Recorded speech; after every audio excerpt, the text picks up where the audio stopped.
Hello mga Mima kong fresh! For today's video nga ay magagala na naman kami ng aking mother.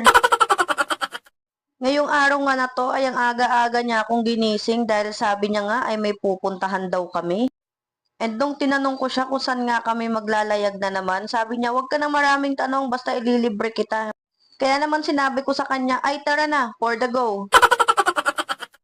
Ngayong araw nga mga Mima ko, ang gala namin ay papuntang Alfonso, Tagaytay. Dahil nga may sasadyain lang naman kami doon saglit. At syempre, para makalayag-layag na rin ng mima mo, oy. At sa mga oras nga na yan mga mima ko, ay andi dito na nga kami sa aming final destination, ang Palengke Destination.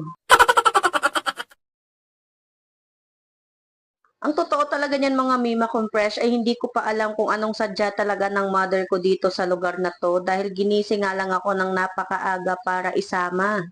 At dahil hindi pa nga namin alam kung ano talagang pinunta ng aming Mudrakels dito, ayan, for the sunod lang kami dyan ng maganda kong kapatid. O, diba? Smile! And ayan nga mga mima ko, ito lang naman pala talaga ang tunay na sadya ng aking mother. Ang magpahasa ng kanyang nipper at pusher. At syempre nga mga mima ko, after ng magpahasa, ayan, for the sunod-sunod pa rin kami yan dyan sa mother ko. Dahil nag-aaya na nga siyang kumain dahil nga nagugutom na daw siya, uy. And dito nga lang pala kami kakain mga miss sa Mr. Pares na to. Actually, kilalang kainan to dito sa Tagaytay ang Mr. Pares. Madalas nga rin talaga tong dayuhin ng mga riders and syempre ng mga vloggers. Siguro naman napapanood nyo to sa mga ibang vloggers. Talaga namang dinarayo ito dahil sa napakasarap na lasa ng kanilang pares. Syempre. Ayan, kita nyo naman guys, talagang pinipilahan ng mga tao. Dahil nga bukod sa masarap ay affordable price lang din ng mga pagkain dito. And syempre super sulit kasi may only rice, only sabaw. Talaga namang mabubusog ka na dyan. At sa mga oras nga na yan ay naka-order na ang aking mother. Ayan. Syempre tutulungan ko lang siya kasi naka-self-service talaga dito mga mima. Syempre after nga malagay lahat ng aming orders dyan and ayan, pumunta na nga kami niyan sa aming table. Ayan mga mi, ang sarap talaga 'di ba? O, titignan mo pa lang matatakam ka na eh.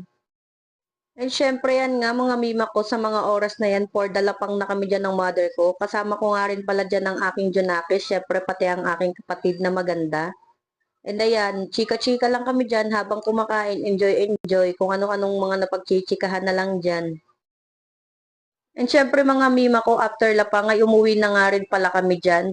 Dahil hindi na nga ako nakapagdala ng dede dahil sabi ni mother ay saglit lang naman kami. And ayan tuloy, kinukulit ako ng baby ko dyan, hinihingihan ako ng dede. And ayan nga mga mima kong fresh, ayan lang naman ang aming gala serye. And thank you so much nga rin po pala sa lagi niyong panonood ng aking mga videos. And syempre hanggang dito na lang muna tayo mga mima kong fresh. Thank you for watching. Babush!